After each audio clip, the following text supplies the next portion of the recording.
"Mom, maybe it's better if you don't come to the wedding." Those were the words my daughter said to me on a quiet Tuesday afternoon. 3 weeks before the ceremony, I had spent nearly a year helping her plan. For a moment, I honestly thought I had misheard her. I was standing in my kitchen, holding a dish towel in one hand and staring out the window at the small rose garden my late husband had planted years ago. The roses were beginning to bloom. Everything looked peaceful, normal. Then Vanessa repeated herself. Her voice was calm, almost rehearsed. "I just think it would make things easier." Easier? I stood there trying to understand what she meant. Easier for whom? I had spent months listening to venue updates, catering decisions, dress fittings, flower selections, and seating arrangements. I had smiled through every phone call and every change of plan.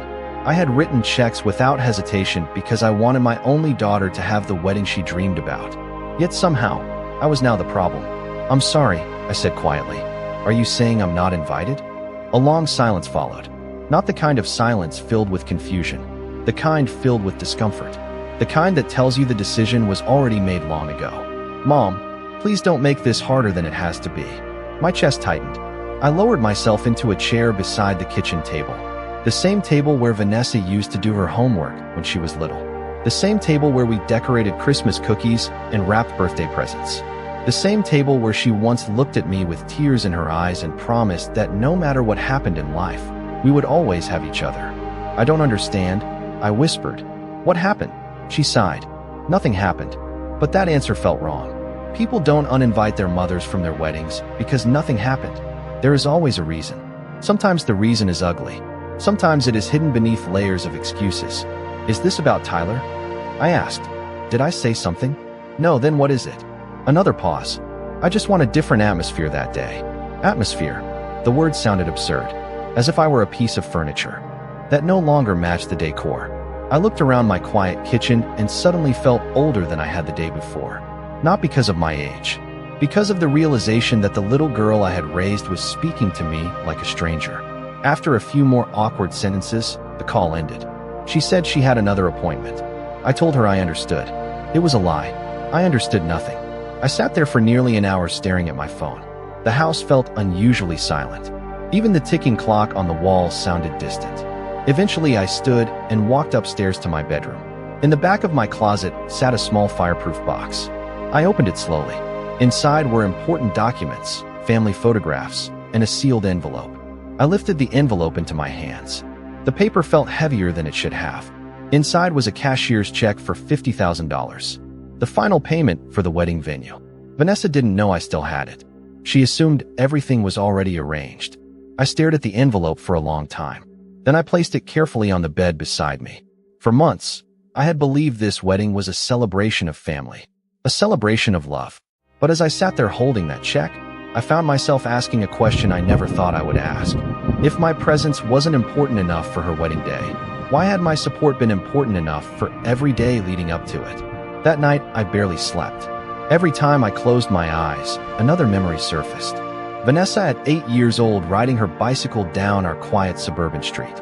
Vanessa at 12 sitting beside me in a hospital waiting room after I broke my wrist. Vanessa at 16 crying because a boy had broken her heart and insisting that I was her best friend. Those memories felt so vivid that it was difficult to connect them to the woman who had spoken to me on the phone earlier that day. The next morning I woke before sunrise and made myself a cup of coffee. The house was still. The kitchen window reflected the faint orange glow of dawn. I carried my mug to the dining room and sat alone with my thoughts. On the sideboard was a framed photograph from Vanessa's college graduation. I remembered how proud I had felt that day. Her father had already passed away by then. It had been just the two of us walking across campus after the ceremony. She had wrapped her arms around me and said, "Everything I have is because of you, Mom." For years, those words carried me through difficult days. Now they echoed differently. I found myself wondering when things had started to change. The truth was that the wedding had become the center of Vanessa's life nearly a year earlier. At first, I was happy for her. Tyler seemed kind and responsible. They talked about building a future together. When they announced their engagement, I celebrated right alongside them. I attended venue tours. I compared catering menus. I listened to endless discussions about flower arrangements and guest lists. Every decision felt important. Every detail mattered. I never complained. When Vanessa fell in love with a beautiful venue outside Columbus, I understood immediately why she wanted it. The property sat on rolling green hills with a white reception hall overlooking a small lake. It looked like something from a magazine. The problem was the price. Even after discounts, the final cost was far beyond what the couple could comfortably afford. I remember sitting with Vanessa at a coffee shop when she admitted she might have to choose a different location. Her eyes filled with disappointment. She tried to smile, but I could see how much it meant to her. Without thinking twice, I offered to help. The relief on her face was immediate. She reached across the table and squeezed my hand. "You are saving my dream wedding," she said. Over the following months, that venue became a symbol of our shared excitement. Every time Vanessa called, she had another update, another idea, another plan. Looking back, I realized something unsettling. As the wedding grew larger, our conversations became smaller. We talked about schedules instead of feelings, budgets instead of family, details instead of relationships. There were moments that seemed insignificant at the time. Invitations I was not asked to review. Planning meetings that suddenly happened without me. Decisions that appeared finalized before I even heard about them. I dismissed every one of those moments. I told myself she was busy, stressed, overwhelmed. Now, sitting alone in my dining room, those memories lined up like pieces of a puzzle. None of them proved anything by themselves. Together, however, they painted a picture I did not want to see. I finished my coffee and looked toward the hallway where family photographs hung on the wall. For decades, I had believed that sacrifice naturally created closeness, that if you gave enough love, enough time, enough support, the bond would remain strong. Yet somewhere along the way, I had become essential to the wedding while becoming less important to the bride. And that realization hurt far more than the phone call itself. Over the next few days, I tried to focus on ordinary routines. I watered the roses. I went grocery shopping. I answered a few calls from friends. On the surface, life continued as usual. Underneath, however, something had shifted. The conversation with Vanessa lingered in my mind like a question that refused to be answered. I kept replaying her words, searching for a clue I might have missed. The more I thought about them, the less sense they made. If the wedding was truly about space, why had she sounded so uncomfortable explaining it? If the guest list was the issue, why had she not discussed it months earlier? One afternoon, I decided to organize some paperwork that had accumulated on my desk. Most of it was harmless. Utility bills, bank statements, receipts from wedding expenses. I sorted everything into neat stacks. Then I came across a printed seating chart that Vanessa had emailed several weeks earlier. At first, I only glanced at it. Then I looked again. My name was not listed. I frowned. Perhaps it was an early draft. Weddings changed constantly. Tables were rearranged. Guests canceled. I told myself not to read too much into it. Still, I found myself studying every page. Friends from Tyler's side were listed. Distant relatives I had never met were listed. Several co-workers were listed. Yet nowhere could I find my name. A strange feeling settled over me. Not panic, not anger, something colder. Later that evening, I called Vanessa. She did not answer. I left a brief voicemail and told her to call when she had time. 2 days passed without a response. That alone felt unusual. We had never gone that long without speaking. On the third day, I received a text message. It was short. She said she was busy and would call later. She never did. The silence became its own answer. Then another small thing happened. A family friend named Karen called to ask whether I was excited about the wedding weekend. During the conversation, she casually mentioned a bridal brunch scheduled for the morning before the ceremony. I had never heard of it. I assumed I misunderstood. Karen described details about the restaurant reservation and several activities planned for guests. She spoke naturally, unaware that every word was deepening my confusion. After we hung up, I sat motionless in my living room. The pattern was becoming impossible to ignore. Events were taking place without me. Plans were being made without me. Information was being shared with others, but not with me. For months, I had explained away every uncomfortable moment. Now those moments were beginning to connect. I was no longer looking at isolated incidents. I was looking at a larger picture. What troubled me most was not the exclusion itself. It was the possibility that this had been happening for far longer than I realized. I walked to the hallway and stopped in front of a family photograph taken 3 years earlier. Vanessa stood beside me with her arm around my shoulder. We were both smiling. Looking at that picture, I found myself asking a painful question. Had our relationship truly changed so quickly, or had I simply been the last person to notice? The answer arrived when I least expected it. For days after Karen mentioned the bridal brunch, I received a message from someone I barely knew. Her name was Melissa. She was one of Vanessa's college friends. We had met only twice over the years, both times at family gatherings. Her message was brief. She asked if she could call me for a few minutes. Something about her tone felt hesitant, almost nervous. When the phone rang later that evening, I answered immediately. Melissa spent the first minute making small talk. Then her voice changed. She sounded uncomfortable. "I'm not sure if I should be saying this," she said, "but I think you deserve to know." My stomach tightened. I listened carefully. Melissa explained that she had accidentally been included in a group message discussing wedding plans. Most of the conversation was ordinary: seating arrangements, transportation, decorations. Then she mentioned something that made my heart sink. Months earlier, someone had asked where I would be sitting during the reception. According to Melissa, Vanessa responded that there was no reason to worry because I would not be attending. I closed my eyes. Months earlier? I asked quietly. "Are you sure?" "Yes," Melissa replied. "That is why I felt so confused when people assumed you would be there. I thought everyone already knew." For a moment, neither of us spoke. I stared at the floor and listened to the silence between us. Months. Not days. Not weeks. Months. That single detail changed everything. Until then, part of me had still been searching for an explanation. A misunderstanding. A last-minute conflict. A stressful decision made under pressure.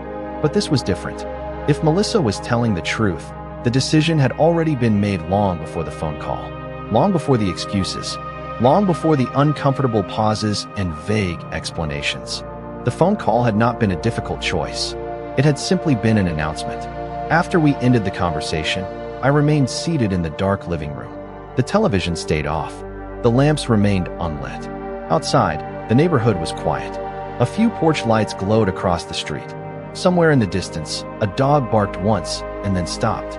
I sat there replaying every interaction from the past year. Certain moments suddenly looked different. I remembered asking Vanessa whether she wanted me to help choose centerpieces. She had smiled and said everything was already handled. I remembered offering to host a small family dinner before the wedding. She said the schedule was too busy. I remembered hearing about events after they had already happened. At the time, I blamed timing. Now I wondered whether those exclusions had been intentional from the beginning. What hurt most was not the loss of a seat at a wedding. It was the realization that someone I loved had allowed me to keep giving while quietly removing me from the celebration itself. I stood and walked to the hallway where family photographs lined the wall. My eyes settled on a picture of Vanessa at age 10. She was holding a science fair ribbon and smiling proudly at the camera.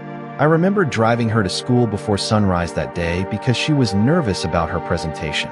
Back then, if she was afraid, she reached for my hand. Somewhere between that little girl and the woman planning her wedding, a distance had grown that I never fully noticed. And for the first time, I stopped asking whether I had been excluded. The evidence was becoming impossible to ignore. The real question now was why. After Melissa's call, I stopped searching for excuses and started looking at the facts. The facts were quieter than emotions. They did not demand attention. They simply waited to be noticed. For years, I had built my life around Vanessa's needs. Not because she asked me to, because that is what mothers do. When her father died, she was still trying to find her place in the world. I remember working extra hours at the insurance office to help pay for college expenses. I remember skipping vacations so she could study abroad for a semester. I remember repairing an aging water heater instead of replacing it because tuition bills came first. At the time, none of those sacrifices felt extraordinary. They felt natural. Love rarely keeps score. It simply gives. Yet as I sat alone in my house that week, memories surfaced one after another. I remembered driving through snowstorms to attend her school events. I remembered sitting in crowded auditoriums, cheering louder than anyone else. I remembered helping her move into 3 different apartments before she finally bought a home. Every stage of her life seemed connected to a memory of support, encouragement, or sacrifice. The strange part was that I had never expected repayment. Not money, not gifts, not grand gestures. The only thing I ever believed would remain constant was respect. That belief suddenly felt fragile. One afternoon, I opened an old cedar chest in my bedroom. Inside were photographs, greeting cards, and handwritten notes collected over decades. I found a Mother's Day card Vanessa had given me when she was 17. The paper had faded slightly with age. On the front she had written, "Thank you for always showing up." I read those words several times. Then I carefully placed the card back inside the box. Showing up, the phrase lingered in my thoughts. For most of her life, I had shown up for everything. Birthdays, graduations, job interviews, heartbreaks, celebrations, crises. Whenever she needed someone, I was there. The painful irony was impossible to ignore. The one event where I was specifically told not to show up was the event I had helped support more than any other.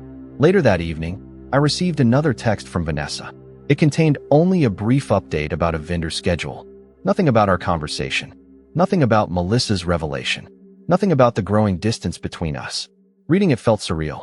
It was as though she expected everything to continue normally. As though a relationship could be reduced to logistics and invoices. I set the phone aside without responding immediately. For the first time in many years, I felt no urgency to fix the situation. No instinct to smooth things over. No desire to pretend everything was fine. Instead, I sat quietly on the back porch and watched the sunset settle over the neighborhood. The air was warm. Children rode bicycles down the street. Sprinklers clicked rhythmically across nearby lawns. Life continued moving forward. As I listened to the sounds of an ordinary evening, another realization settled over me. I had spent days asking why Vanessa wanted me gone, but perhaps I had been asking the wrong question.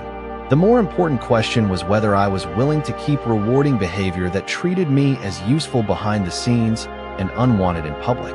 And for the first time since all of this began, I already knew the answer. The following morning brought an answer I had not been expecting. Around 10 o'clock, my phone rang. The caller ID displayed a name I recognized immediately. Claire Bennett, Vanessa's wedding planner. For a moment, I considered letting the call go to voicemail. Then curiosity got the better of me. I answered. Claire sounded professional as always, but there was something unusual in her voice. She seemed hesitant, almost cautious. After exchanging a few polite greetings, she paused. "Mrs. Brooks, I hope you do not mind me calling directly," she said. "There is something I think you should know." My grip tightened around the phone. Over the previous week, I had heard those words more than once. Each time, they led to information that changed everything. Claire explained that she was calling about the final venue payment schedule. At first, the conversation seemed routine. Then she mentioned that several people involved in planning had been confused by my absence from recent meetings. I listened carefully. "What do you mean?" I asked. Another pause followed. "I probably should not be discussing private conversations," Claire said, "but I feel uncomfortable knowing how much support you have provided." My heart sank. I already suspected what was coming. Claire continued carefully. Over the past several months, Vanessa had repeatedly instructed vendors to communicate through her directly rather than through me. That alone was not unusual. Brides often manage their own events. What troubled Claire was the language Vanessa sometimes used when explaining those requests. According to Claire, there were occasions when my daughter described me as old-fashioned, embarrassing, and out of touch with the image she wanted for the wedding. For several seconds, I said nothing. I simply stared through the kitchen window. Outside, sunlight illuminated the rose bushes my husband had planted years ago. Everything looked peaceful. Yet inside, another piece of the puzzle had fallen into place. Claire was not describing a last-minute disagreement. She was describing a pattern, one that had existed for months, perhaps longer. "Are you certain?" I finally asked. "I wish I was not," Claire replied softly. I debated whether to say anything at all, but when I learned you were no longer attending, some of those conversations started making sense. Her honesty surprised me. More importantly, it confirmed what I had been reluctant to accept. The distance between Vanessa and me had not appeared overnight. It had been growing quietly while I remained focused on helping her achieve the wedding she wanted. After the call ended, I sat at the kitchen table for a long time. Strangely, I did not cry. I did not feel shocked anymore either. The shock had already passed. What remained was clarity. Painful clarity, but clarity nonetheless. I thought about all the times I had defended Vanessa's behavior to friends. All the times I had convinced myself that stress explained everything. Weddings were emotional. Planning was exhausting. People said things they did not mean. That explanation no longer worked. Claire had unknowingly given me something far more valuable than evidence. She had given me perspective. For the first time, I stopped viewing myself as a participant in the wedding. I started viewing myself as an observer. From that perspective, the situation looked remarkably simple. A woman who was supposedly too embarrassing to attend had somehow never been too embarrassing to finance the event. A mother whose presence was unwelcome had somehow remained welcome whenever a bill arrived. The contradiction was impossible to ignore. I rose from the table and walked upstairs. Inside the closet, the fireproof box remained exactly where I had left it. I opened it slowly and removed the sealed envelope. The cashier's check was still there. $50,000. The final payment.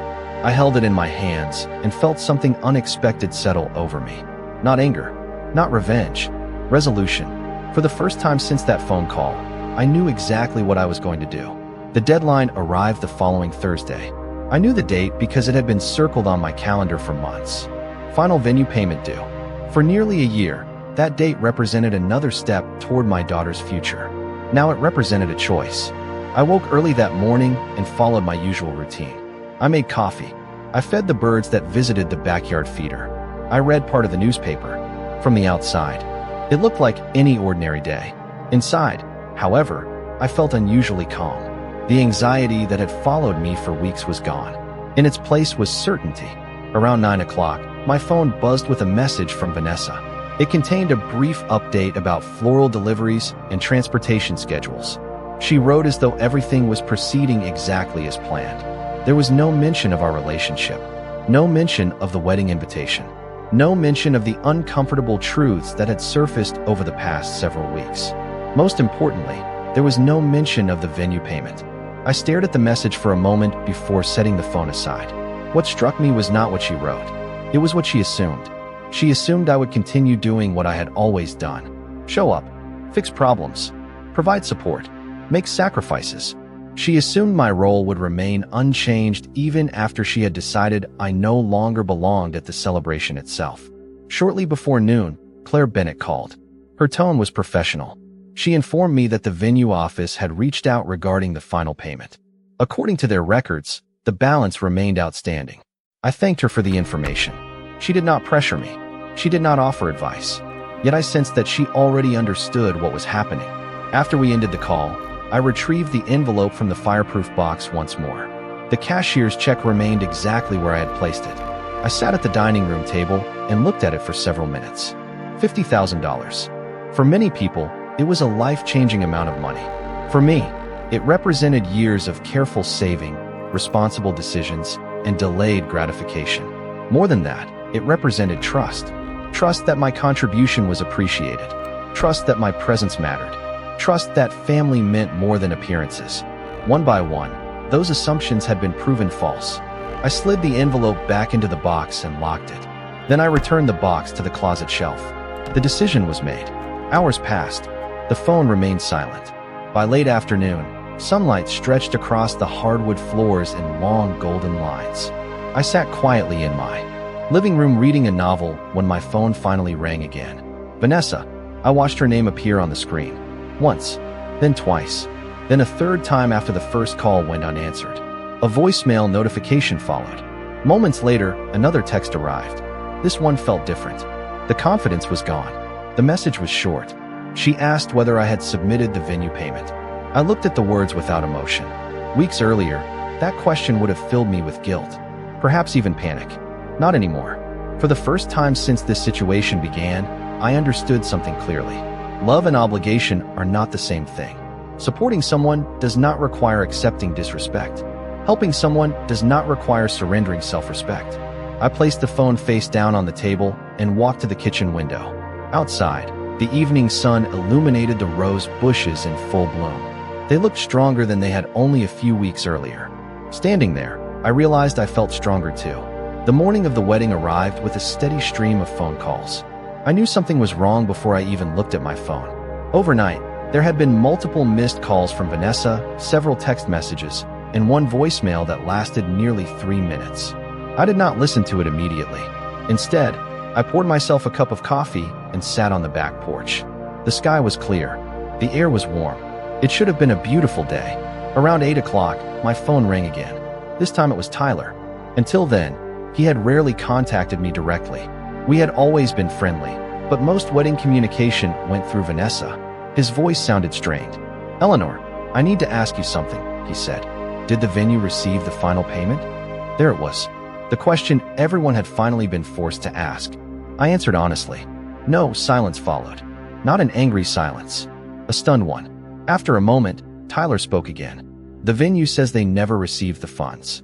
They are refusing to proceed until the balance is resolved." I closed my eyes briefly. The consequences I had anticipated were now unfolding. "I understand," I said.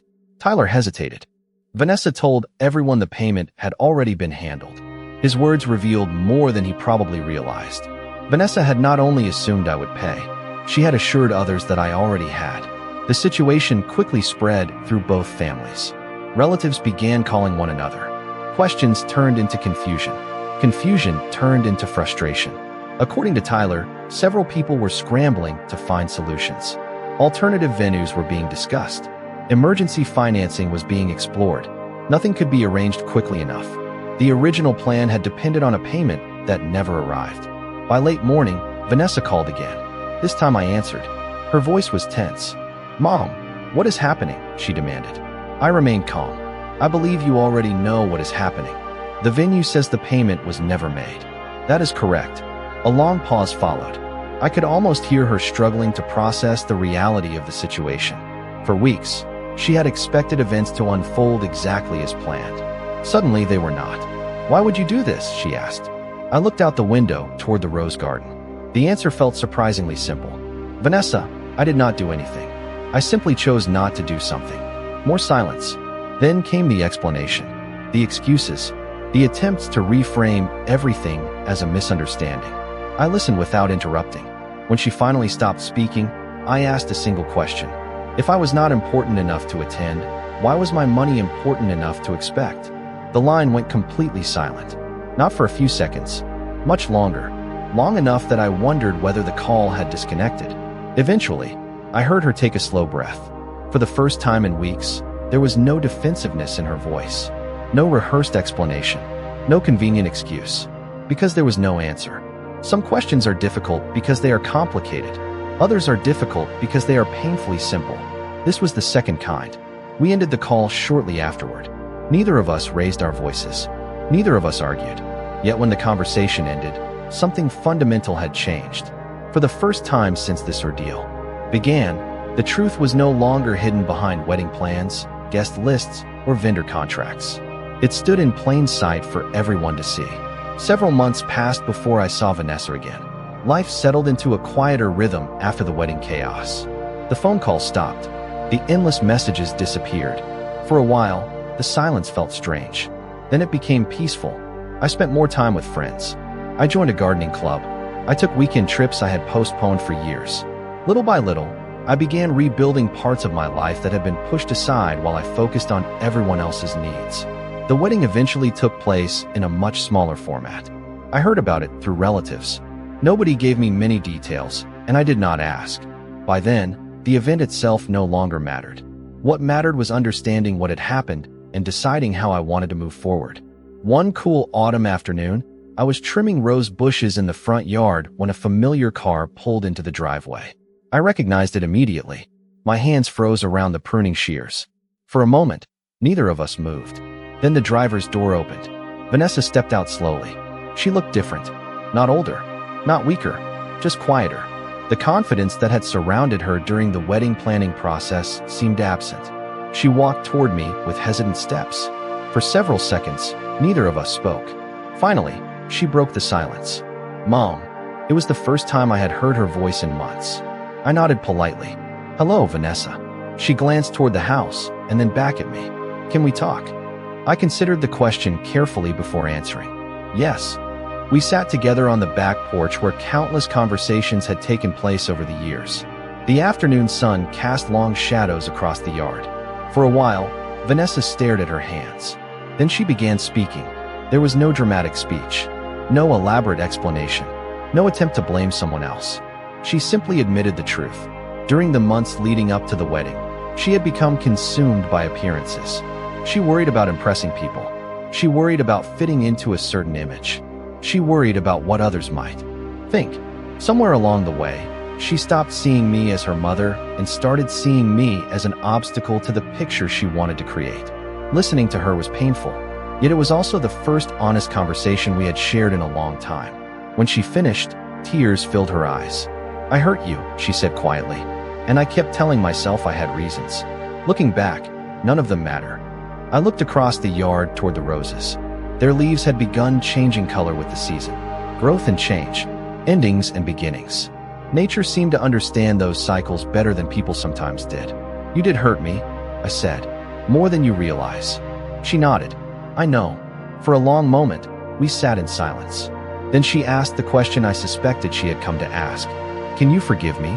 I thought carefully before answering. Forgiveness and trust are not the same thing. One can be given quickly, the other must be rebuilt slowly. "I can forgive you," I said, "but things cannot return to the way they were." She lowered her eyes and nodded again. This time, she understood. Boundaries are not punishment. They are protection. That afternoon did not magically repair everything. It did not erase the disappointment, the broken trust, or the painful memories. What it did create was a path forward built on honesty rather than assumptions. As the sun dipped lower in the sky, I realized something important. The greatest lesson from all of this was not about money, weddings, or family expectations. It was about self-respect. Love should be given freely. Kindness should be offered generously. But respect must exist in both directions. And sometimes the most important thing a person can do is quietly refuse to accept less than they